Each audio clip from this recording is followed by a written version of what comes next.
Hey Scorpios, and welcome back to Deku Tarot and to your January 2020 reading. So thank you guys so much for being patient. This is for my Scorpio Sun, Moon, Rising, and Venus, and I want to say thank you guys so much for all of your support. Thank you, thank you, thank you. So if you haven't, do make sure to subscribe, guys. Do make sure to share. Do make sure to like, and if you want to get notified whenever I go live or put up a video, hit that wiggly bell. I've been noticing that YouTube has been, I don't know, doing some weird thing where it's just been unsubscribing me and like taking off my notifications for people that I follow. So make sure you're subscribed and you got that little bell hit, okay? Thank you guys again for all of your support. Let's get right into this though, before I start repeating myself, I guess. Scorpios, you guys have had an intense start to 2020. Let's just say that because we both know it. And we're going to talk a little bit about the astrology and maybe why we started off so intense and why it's going to continue being a little bit intense. I'm doing this reading on the 11th of January, the day in between the the full moon lunar eclipse and the Saturn-Pluto conjunction. So, big stuff right now, right?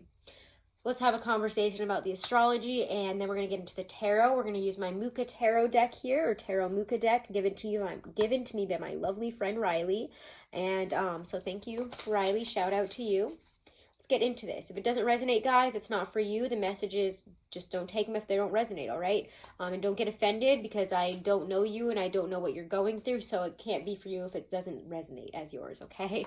Do check out your readings for your other placements. They might resonate better or have messages that you do need to hear. And again, guys, all the information on booking a reading with me is always right below this video in the description box. So, Scorpio, we got a lot in Capricorn starting off 2020. We have Mercury, we have Saturn, we have Pluto, we have Jupiter, and we have the Sun, all in Capricorn, in your third house, okay, of communications and all that stuff. So let's talk about this.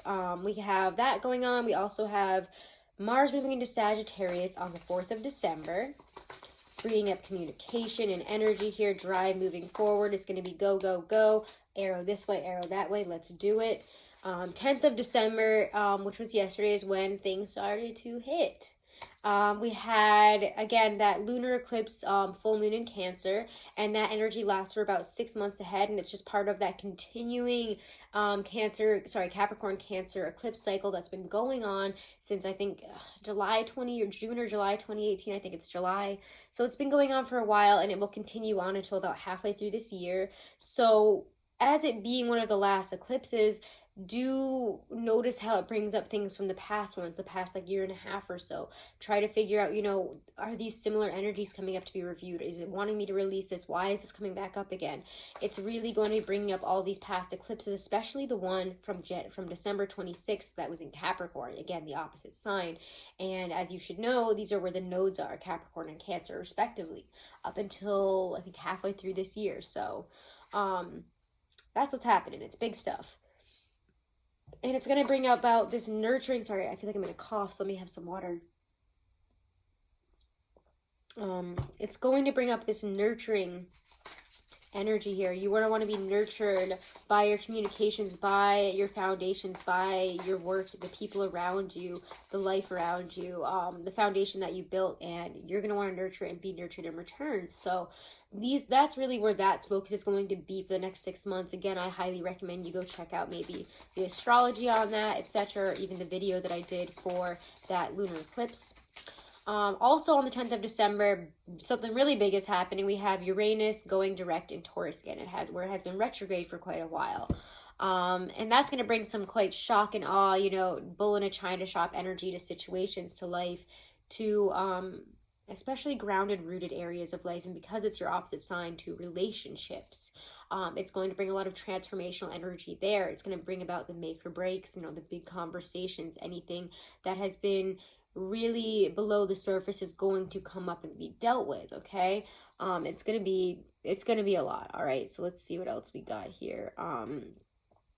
It just feels like a wrecking ball for a few days there. Sorry, I was just canceling a call before it started blasting Zelda in all of your ears. Making sure that's all on silent. So also, so again, that's all the 10th of December, 12th of December, which is tomorrow. I keep saying December, guys. I hope you know that I mean January for some reason. on all of this, I wrote down December. So obviously I first meant 4th of January, 10th of January, 12th of January is now where we're at. 12th of January. I'm gonna have to like train myself here. I'm really bad at the switch over. We have the big Saturn-Pluto conjunction, which I'm sure you've heard about. It happens every 33 to every 38 years, lasts about 2.5 years. And this one with both planets in Capricorn hasn't happened since 1518. How crazy is that? That's really intense. And it's going to be bringing up this global Saturn return, this karmic karmic nature applying to the world, this global Saturn return here, where it's going to be the completion of an almost 4-decade-long planetary cycle. So it's bringing up these undertones of judgment. And it's going to, again, come in like this absolute wrecking ball, just demolishing the things that really don't serve you anymore. Any, outdated opinions, beliefs, friendships, relationships, ways of going about things, like even cycles that you go about even in your head, mental cycles, emotional cycles that no longer serve you, gone. They're not going to survive this. There's a lot of also hidden information that could be coming to light here, be revealed. Because Capricorn has also, Pluto has been in Capricorn since about 2008, and it's been really helping you to face the things that you need to defend your honor, to really grapple with things that are really difficult to understand, difficult to handle, difficult to digest in a lot of ways. It's really going to bring up, what's buried in the depths and make you kind of deal with it, learn from it, explore it. So again, we have Saturn, this lord of karma here, this structural skeleton in which things are built around, and Pluto, the enactor of karma, the implosion and transformational energy coming together here in this global karmic return, not for just you, but for the world around you. So expect to see a lot of transformation in global structures, in political structures, in the world around us. It's going to transform and change, so expect it. So anyways, that's big stuff. And I'll probably talk about it a lot more in a daily on that day, because I'm going to do a special daily for that Sunday. December 13th, 14th, we have Venus moving into Pisces. And then on December 16th, 7th, I keep saying December, January 13th, 14th, Venus in Pisces. 16th, 17th of January, we have Mercury moving into Aquarius. 20th, 21st, we have the Sun moving into Aquarius. And on the 24th, we have this new moon in Aquarius, which is the first new moon of the year, bringing about the Lunar New Year and the year of the rat. Okay, the steel rat, I believe. So that's going to be really fun and interesting. And I think it's going to be a really good place to start your new manifestation or just new cycles for the year. We've cleared out all this stuff, all these other astrological things that are not letting us hold on to the past, and now we've made way for all this really great stuff to come in and for us to plant the seeds for the future here. So great time to do so. Especially in terms of home, family, 4th house stuff for you. So make sure to, if you want to move, you're going to get serious about it, you're going to start planting those seeds, you're going to make it happen. So let's start pulling the cards now. I know that was a lot to digest, a lot to go through, but we didn't really have a simple start to the year, did we? Oh, 2020 is going to break us. I hope it'll make it, though. I hope it'll actually do what it needs to in a positive way. 2019 was rough. All right, Scorpio, Sun, Moon, Rising, and Venus. Look at January 2020 or the rest of January 2020 for you.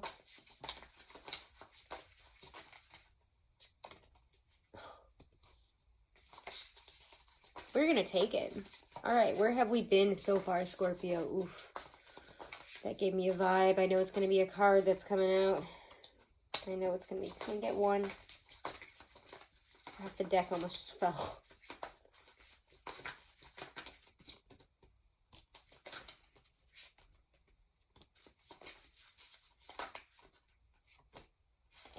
And where are we headed now? Scorpio, moving forward in January, what will be happening for my Scorpios? Rest of January 2019. Okay.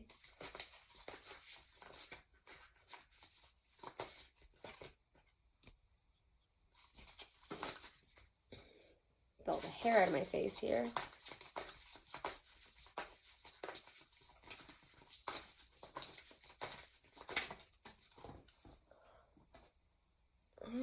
Okay.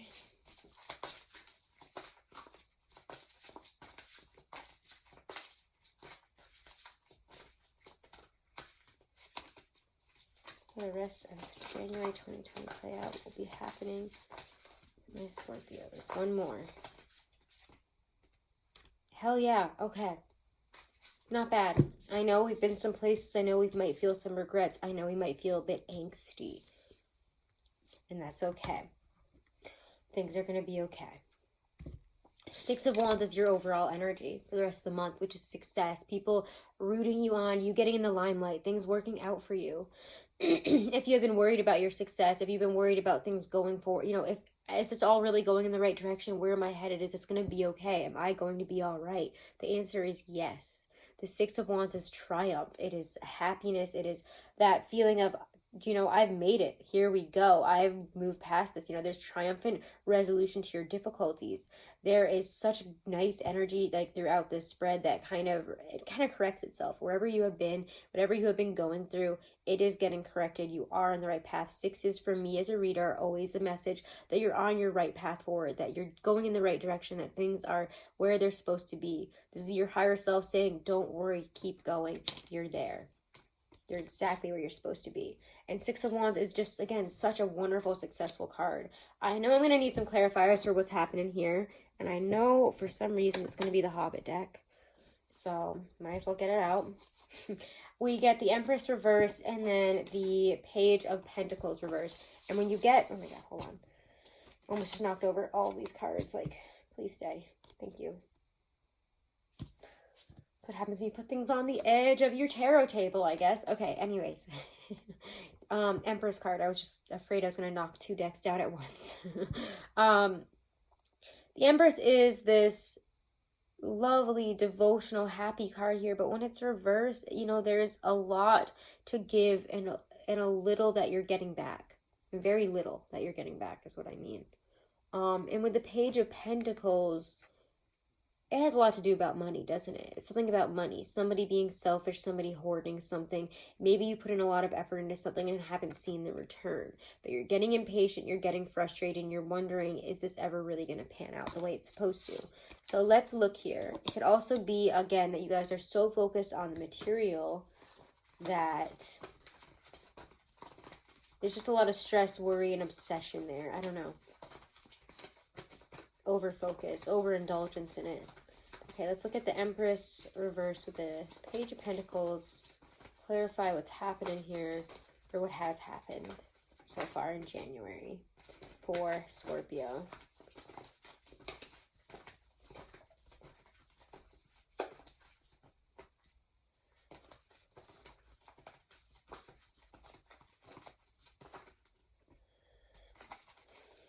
Getting a weird vibe. We're going to get one. Scorpio, where have we been? What is this about? What has happened so far in January that's leading you on this path forward here? What has happened so far in January? Can't believe we can't get one. And as I say that, there it is. I feel like that's not it, though.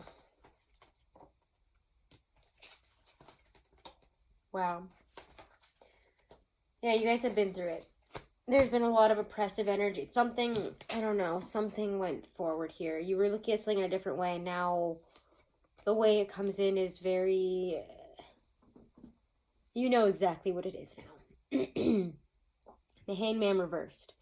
When I get the Hangman reversed, there's a lot of egoism. There's opposite, it's not really the spiritual influence that's there, but I also see the Hangman reverse as stepping out of that position of needing to look at it from a different perspective, needing to kind of pause and still be in this stagnant place where we're not really moving forward, not moving backwards, but we're asked to stay exactly where we are and accept exactly what we're given. The Knight of Wands reversed with that Ten of Wands indicates to me that there's been, I don't know, there's been selfishness here, there's been egoism, and it has put a lot of pressure, a lot of oppressive energy on you.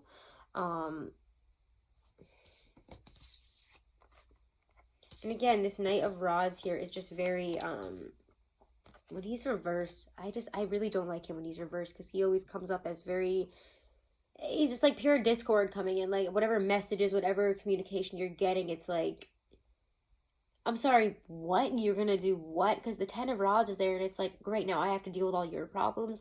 Now I have to deal with all this oppressive energy when I was just trying to move forward and move on.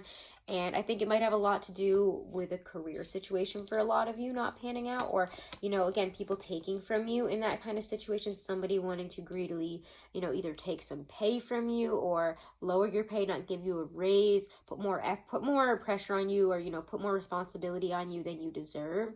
And it's like whatever this person has done is also very offensive to you. When you get the King of Wands or Knight of Wands reversed and the Hangman reversed, it feels like there's a lot of chaos and discordance here and a lot of egoism. And I want to see who or what this has to do with. Five of Cups. Yeah, a loss of some type of mess, something that has been a loss, something we had to say goodbye to, and we're not really focusing on the positive aspects of moving forward, that we don't have to be in this anymore, that we don't have to deal with those 3 cups that have been, you know, thrown over. There's been betrayal here, obviously. There has been unnecessary amounts of baggage that have been put on you, an oppressed energy, a stressed energy, something that has, again, put a lot of weight on your shoulders. And as you move forward, you're going to find that you're asking here, was it really worth it? Was any of this really worth it? This is success kind of unfulfilled here. Whenever you get the Seven of Pentacles, although in this deck he still has a couple of Pentacles, but he's got to wait longer. Seven of Pentacles isn't always negative, but it's saying, you know, we have to have patience because this involves more time. And I do think if you're wondering, is this fight really worth it? Is it worth me dealing with all this the way I need to, the way I'm being asked to at this time? You know, moving forward in the way that I need to and that the universe is asking me to. I do think it will be worth it.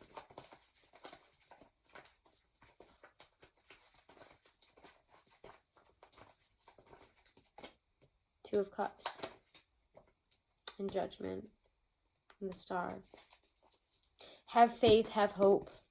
You also might find a lot of faith, hope in relationships. You might find a lot of transformation within your relationships here. If we're not talking about just career stuff, there have been a lot of self-focus or what you have perceived as self-focus. There's been miscommunication and needing to unburden ourselves as we move forward in order to see if this really is worth it. And I think underneath it all, whether it's love or career, whatever efforts you're being asked to, whatever mountains you're asked to climb here, whatever judgment is bringing up for you to change, to transform, because, you know, we have offers, we have love, we have something equal coming in, but it asks us to change in some really huge ways with the Judgment card.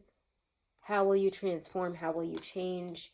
And again, it's kind of my bring out your dead card. And with all this eclipsean energy, all these crazy conjunctions, all these things happening astrologically, you're not going to be able to hold on to what is no longer supposed to be held on to. Things will be revealed. Things are about to change. And again, it's like a wrecking ball. You're going to figure out this stuff and it's going to happen. It's like there is a truth-telling type of floodgate here that kind of breaks for you this month. And I just think, I don't know. I think it's going to be a good one. I think that, yeah, it's going to feel dramatic. It's going to feel extreme. It's going to feel like a lot. But you have to have trust. You have to have faith. The light at the end of the tunnel is here. Soon you'll be able to walk through that door and things are going to make sense. But that Queen of Pentacles and the Hermit kind of ask you to step back and wait on this. You put in your work, and once you do, take a step back and be appreciative of where you are. Look within, and seek out some better information about whatever you're going through right now. There's a lot of withdrawal from the day-to-day, from the everyday here. It needs you to meditate and really focus on the meanings of all of this, on the meanings of what needs to be changed, on the meaning of a relationship, on the deeper messages coming through right now. And as a Scorpio, of course, that's going to be coming up here. It's just, huge changes, taking chances, and if you want to do those things, you can, but you have to get over any type of fear, anything from the past that makes you believe that you can't have this and that you don't deserve this. I mean, that's just always a message for anybody. You do deserve whatever it is you're going for. But let's move from the Hermit Because your last card here is the Four of Wands, and I want to see how the heck we go from the Hermit to there. But for me, it also can just be that as we move into Aquarius season at the end of the month, we're going to be wanting to spend more time at home because it's 4th house energy, you know, more like hermit mode time. Ooh, but what's this?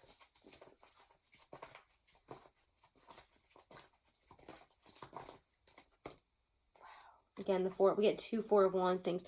Harmony, happiness in the home. Everything is kind of coming together here, I would say, by the end of the month and into Aquarius season. If you're not already going to be at that Four of Wands, I don't know, you're going to be finding the Four of Wands exactly where you are, but also your goals are not far off, it feels, because look what came out right before it too. You have to expand your world and expand your horizons and heal yourself from within. You're being asked to change your viewpoints, the way you are and the way you go about things, even from within. This is very deep. But yeah, on a material level, it's asking you to change, but it's also asking you to change and meditate on the meanings of these things, on the depth at which you are involved emotionally, mentally, spiritually, especially in all of this. The Hermit, you know, is kind of seeker. You have to go within to seek your own light and to seek your path forward. You have to know your path forward from within. You have to light your own way from within. Connect to your higher self at this time. It will help you and help you to open your world. Attainment of your highest desires, your highest achievements. This is getting it. This is yes. This is the new cycle coming in. Attainment of wealth, attainment of happiness. For me, the world is just such a reward. It's absolute completion. You know, travel as well, especially with both of these Four of Wands. If you want to move and you have ideas to move across the world, across the country, across something very far, it shows that you probably will be making a new home in the desired place that you want to. Celebrating harmony, peace, and creating that new home, that new life that you've been looking for. So if that is...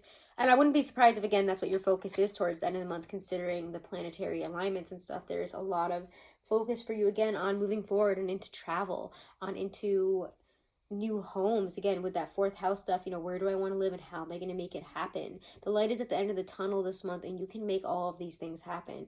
You just have to work past, again, I think that your only hangups here are what try to keep you back in the beginning of the month here, towards the middle of the month. But I do think we're going to be having some really intense shakeups that are going to clear that stuff right up for you, and that all you have to do is really trust it. And to trust in those that you love. I don't know. There's going to be, again, a lot of transformation within a relationship, and I think it can go either way, but you have to decide if it's worth putting in the effort to heal, to work on as well. Because you could be getting to a really beautiful place, and for some of you with 2 Four of Wands, you know, marriage, twin flame stuff, things like that, if you have been thinking of getting married, or if you weren't sure if a partnership was that level, you might be realizing by the end of this month that yes, indeed it is, and that it's time to bring that kind of harmony into the real world and into a more, you know, physical way. I'm not saying you have to go propose and get married, but I don't know, it's leveling up the relationship in some type of way here, moving in together, moving to your dream place. So, all right, Scorpio, these are a lot of messages. Let's wrap this up with some other ones. What do I want to use for you guys? Let's use, actually, Doreen Virtue card, because I don't know, I feel like I get very overall kind of messages. I get the messages that your higher self wants to give you for getting onto your highest, most fulfilling path, but sometimes those don't always involve love, or when they do, it's this, that, here, there. Ooh, okay, Scorpios. What else do you need to know for love this month? Okay. So I would suggest communication, especially if you do feel that something is true love. It is real. Getting to know each other. As you reveal your innermost selves to each other, your bond deepens. And true love this is the romance of a lifetime. You might find that you get to know a partner that you have known for a long time even more. You might find that even a relationship grows in some way, or that you experience and realize that this is true love because you guys are growing and achieving new things together, learning new things. Again, getting to know different parts of each other in new ways. So this is really, really beautiful, and I do think that this is a good month for you. Dang, Scorpio, you, Libra, and Pisces got some longer readings, but you guys had a lot of big stuff happening. And I know you guys have been going through. I've had a lot of Scorpios reach out to me for readings, or for the monthly read as well as the yearly read, and I'm like, I'm getting there. Okay, I'm gonna get there. It's okay, guys. Let's pull one more. Wow. Okay, one more. I'm gonna pull one more. Let's let it pop out. I'm gonna let it fly out. Oh my gosh. You guys get 3 cards.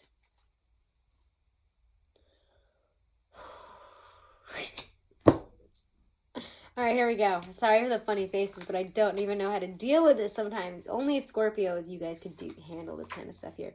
36, direction. And this is... Wuryu Pranili. I'm going to say this really wrong, and I do apologize. Wuryu Pranili. I'm going to say it right. I'm so sorry. And she's direction. Dreamtime Indigenous Australian Sun Goddess. Wuryu Pranili sparks your hope and faith. I really do apologize if I say that wrong. I'm so sorry. Her flaming torch made of eucalyptus symbolizes the glow of dawn. With grace, she receives and holds those dreams and beliefs in her heart as she travels across the sky daily with her torch, the sun. Brilliant sunsets are her paintings, and red ochre is a symbol of remembrance to her. Wuryu Pranali offers you this flame to guide your heartfelt journey to your higher self's truth. Your inner healing rituals and practices of remembering will summon her subtle and gracious energy of light and direction. So there is faith, there is direction that is coming back here. And I do think that this also asks you to commune with yourself, commune with your higher self, because you guys are Scorpios, so Scorpios are, for me, like a big old slab of psychic. You guys are really good at that, and you don't even know it. So listen to your higher self, listen to those things, and whatever life is testing you on, it's really about giving thanks and being mindful in the present, and also having hope and faith for this future forward. Let's move on to Kali, and then there's one card that came out with it, and I can't ignore it because it's not actually one of the goddess cards. It's one of the confirmation cards. So let's look at Kali. And I don't know how I feel about that card. Kali is the Hindu goddess Kali, whose name is Sanskrit for time, is ever caring and a fierce severer. And also this is the endings beginnings card, if you couldn't tell. And you know that I brought her up earlier, and here she is. She has dark blue skin and disheveled black hair. She violently annihilates dark forces when destiny demands it. She wears a skirt of human arms and a necklace of human skulls, symbolic of the endings she devours. Her bloodied sword represents destruction of false knowledge, and the severed head represents destruction of ignorance. She destroys the ego so the spirit can emerge. Kali has abruptly appeared to show you that the time has come. Something has ended whether you wish it to or not. Kali is not punishing you, but is giving you the opportunity to close necessary doors and allow fresh pathways to open. Damn, Scorpio. Okay. These are too much for me right now. They're too on point. It's killing me. All right, let's get the confirmation card here. Confirmation 1 is negation shadow. Ugh. Okay, here we go. As you can see, there's some spilled wine here under a full moon. And as we both know, I actually am doing this reading on the 11th of January, which is the day after we had that lunar eclipse full moon in Cancer. The overturned wine glass symbolizes no negation. Sorry, it says it in all caps, so I had to yell it here. The shadow prompt words of the immediate nearby goddess card or cards will guide you. Negation is the negative aspect of the whole. This necessary shadow aspect is not to condemn, but rather to teach you through your journey toward enlightenment. So yes, whatever endings, whatever is, really ceased to be, especially with Kali, it asks you to let it go. There is something that obviously has ended here, and it's time to clear this out and bring forth the new beginnings. I mean, what a badass bitch energy right here. You just got to take that. And again, direction. She asks you to go within to find direction now moving forward, to really ask yourself to connect with your higher self and commune there. Wow. Scorpio, you and Libra got like extended readings, and so did Pisces. So that's where I'm going to leave it. If you want to book a private reading, guys, all that information is right below this video in the description box. Do check out your 2020 yearly reads as well as your monthlies for your sun, moon, rising, and Venus. The dailies are always up as well. I'm going to get back to them this week. Finally, I'm so excited. And I wish you guys nothing but the best moving forward, okay? I'll see you guys next month. We'll be doing love readings as well.